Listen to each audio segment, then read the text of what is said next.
Hello and welcome to another edition of Elections Unlocked, the show that brings you all that's happening in the battle for 2024.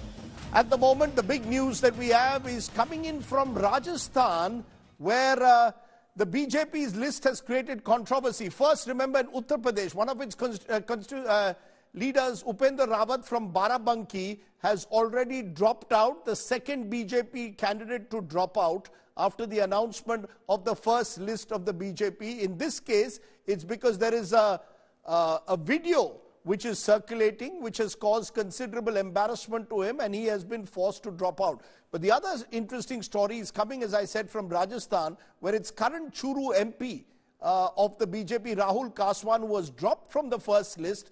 That ticket was given instead to Para-Olympian Devendra Jhajaria, has now chosen to go on social media and express his discontent and virtually rebel against the party. Now, this doesn't happen too often in the BJP, but Kaswan has asked his supporters to be patient and wondered why his hard work has not been rewarded. There are even speculations now that the Congress may make Kaswan its candidate against Jhajaria. So clearly, within the BJP, even though they are first off the block with that list, there are a few murmurs of dissent. Let me go straight across to Devankur Vadavan, our correspondent in Jaipur, to find out more. Devankur, that BJP list coming in from Rajasthan, interesting that we have a candidate who's actually now expressing his displeasure in public. Does he belong to the Vasundhara Raje camp, which has been feeling sidelined for a while in Rajasthan? Well, Rajdeep, Rahul Kaswan has all but rebelled against his own party. If you look at the note, he clearly mentions, "Aakhir mera guna kya tha?" Information is that he can go to the Congress. The BJP has given the ticket to Devendra Jhajaria, a Paralympic, and if the Congress gives Rahul Kaswan the ticket, it can be an interesting contest from there. He's considered close to Vasundhara Raje. During the assembly elections, Rahul Kaswan allegedly indulged in anti-party activities against the candidate from Churu, that is Rajendra Rathod, and perhaps that is why the report that went from Rajasthan about Rahul Kaswan was not very favorable, and that's one of the biggest reasons that has been mentioned by the party sources to me as to why Rahul Kaswan lost out on a ticket from Churu. Rajdeep? But would I be right in saying, Devankur, that by and large Vasundhara Raje's supporters, at least in that first list in Rajasthan, have once again been given the short shrift that the focus is on, wherever possible, ushering in new faces? I see the likes of Bhupendra Yadav, Union Minister, is going to contest an election for the first time from Alwar. Do you get a sense that there is an attempt to again effect some kind of a generational change? Well, not entirely, Rajdeep, because from Jhalawad Bara, Vasundhara Raje's son Dushyant Singh has once again been given the ticket. He is the sitting MP from there. We were, wondering as journalists who have been covering politics in Rajasthan for more than a decade as to why Vasundhara is silent, despite the fact that she has not been made the chief minister, given the fact that she was really hankering for it very hard. So what has come out is that her son being given a ticket has been one of the means of the party to placate her, because they know that if even that would not have happened, the Vasundhara Raje camp would have been really miffed. So on one hand, the son has been given the ticket, but someone who has been considered as a close confidant of Vasundhara Raje has been denied a ticket. So the party sending out a very clear message that anyone who indulges in anti-party activities will not be, allowed to function as if everything is going as usual. And by taking away the ticket from Rahul Kaswan, the party has sent a clear-cut message down the ranks that any kind of dissent, any kind of anti-party activities will not be tolerated. Rajdeep? Okay, Devankur Vadava joining us there from Jaipur with those details. Now, we're looking at that first list that, remember, was released on Saturday, because it's caused a bit of a stir, especially in Delhi, where out of the 7 seats in the national capital, the BJP announced candidates for 5, out of which they've gone and fielded at least 4 new faces.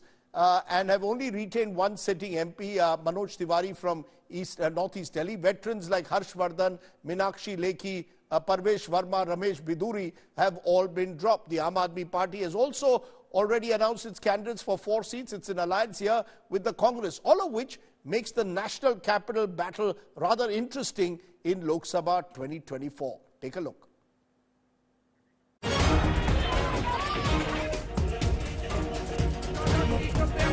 battle for Delhi Lok Sabha elections has become more focused, with both BJP and Aam Aadmi Party announcing their candidate lists. 3 constituencies of New Delhi, South Delhi and West Delhi are expected to see tough competition. The high-profile New Delhi seat will see a battle between the BJP's youngest face, Basuri Swaraj, and Aam Aadmi Party's Somnath Bharti. Both are lawyers by profession. 40-year-old Basuri is the daughter of former Union Minister and Delhi Chief Minister Sushma Swaraj.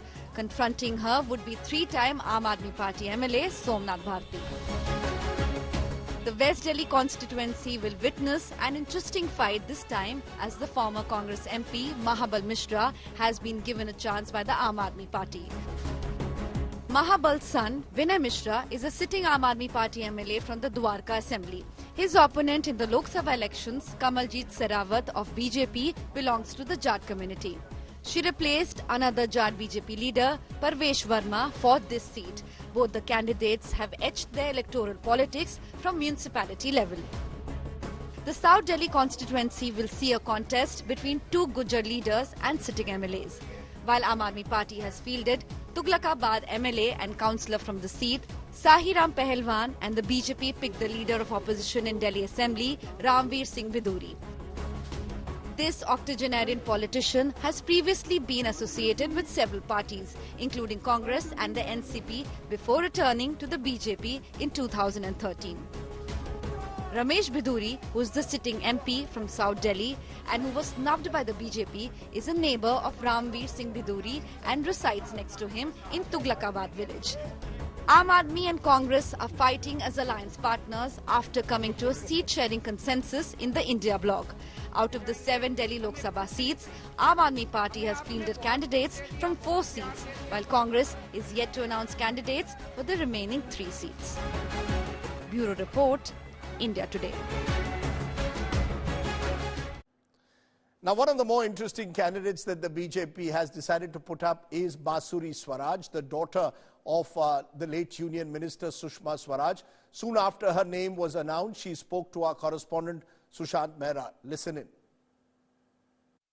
पहले तो बहुत कृतज्ञ महसूस कर रही हूं और आभार व्यक्त करना चाहती हूं आदरणीय यशस्वी प्रधानमंत्री श्री नरेंद्र मोदी जी का, आदरणीय गृह मंत्री अमित शाह जी का, राष्ट्रीय अध्यक्ष आदरणीय नड्डा जी का, संगठन महामंत्री बीएल संतोष जी का, प्रदेश अध्यक्ष वीरेंद्र सचदेवा जी का, संगठन महामंत्री पवन राणा जी का, दिल्ली के प्रभारी बड़े भाई जय पांडा जी का, बड़ी बहन अलका गुर्जर जी का और प्रत्येक भारतीय जनता पार्टी के एक एक कार्यकर्ता का कि उन्होंने इस योग्य समझा कि मुझे ये अपॉर्चुनिटी दी है।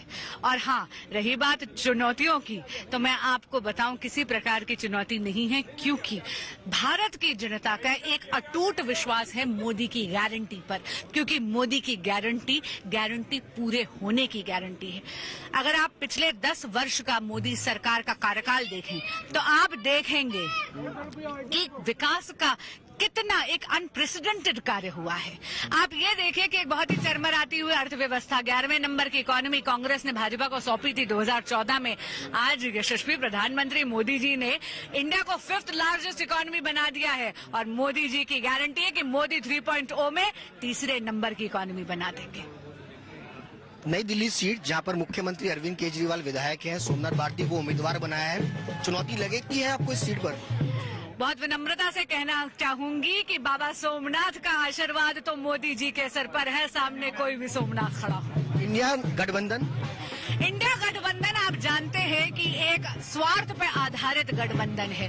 जब स्वार्थ की नीति होती है तो आप राष्ट्र हित और राष्ट्र नीति दोनों पर आप काम नहीं कर पाते, और इसीलिए स्वार्थ में ही आप देखिएगा कि यह गठबंधन जर्जर कर भुरभुरा जाएगा। Okay, so what does that first list of the BJP that's been announced over the weekend, 195 candidates, tell us about how the party is approaching this election? Paulomi Saha and Preeti Chaudhary joining me. Paulomi, to you first. You track the BJP. What's the message the BJP is given with this 195 list, especially in a place like Delhi where 4 of the 5 sitting BJP candidates have been dropped? Well, as far as the BJP is concerned, if you look at that entire list of 195, Rajdeep, the focus is purely on winnability. There's not much pruning that's happened in that list. Only 33 sitting MPs out of 195 that they've declared so far have been dropped. The BJP has only focused on winnability. They, of course, conducted several surveys, reviews, their internal surveys. They took feedback from the people, from the Namo app, from their own surveyors on the ground, from their own union ministers who'd been asked to go in and, of course, sit down with all of these, booth level workers, get a sense from the ground. Union ministers who didn't hail from that state, they were very particular. So you would send a union minister from, say, a Madhya Pradesh to a Bengal and get a sense of, how the parliamentarian is working on the ground. So you basically tried and did as much of independent investigation as you could. And then, of course, you had that feedback on the table. But eventually, when the target is 370 for the party and 400 plus for the alliance, then you have to focus on winnability and whatever the factor is. But sorry to push you, but are you telling me that four out of the 5 BJP candidates who are new faces in Delhi were not seen as winnable any longer? Meenakshi Lekhi, Union Minister, Parvesh Verma being projected as a potential future leader of Delhi, Harshvardhan, of course, veteran leader. Is the BJP saying they didn't see them as winnable, or they just want to effect change wherever possible, continuity with change?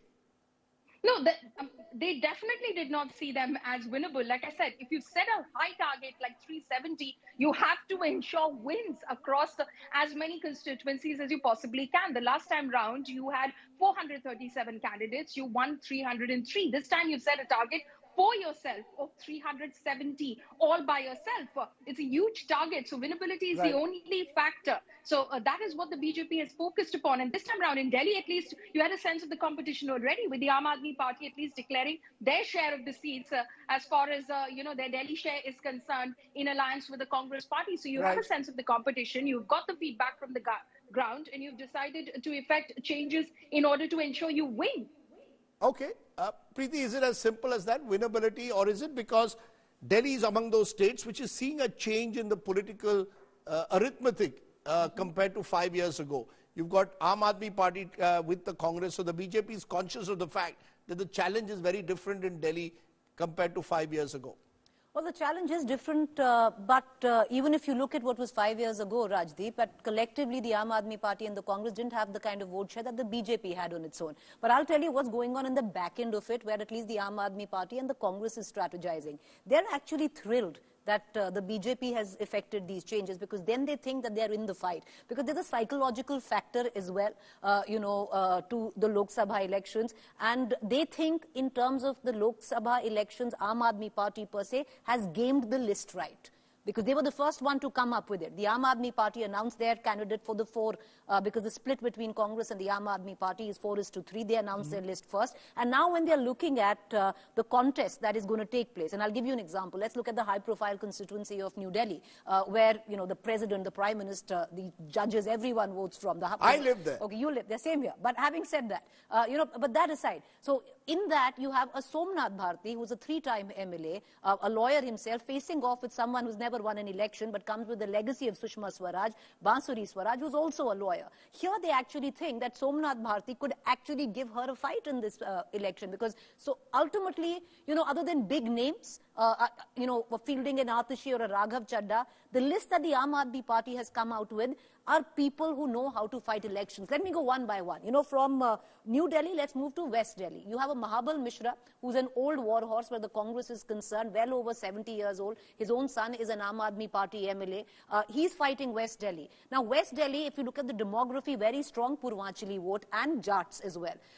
The BJP is now facing off Mahabal Mishra, who was a strong Purvanchali leader. He was called the Lalu Yadav of the West Delhi, or Delhi at one point of time, facing off with Kamaljeet Sarabat. Who is Kamaljeet Sarabat? A Jat leader. She's the one who replaces Parvesh Verma in the dynamics of it all.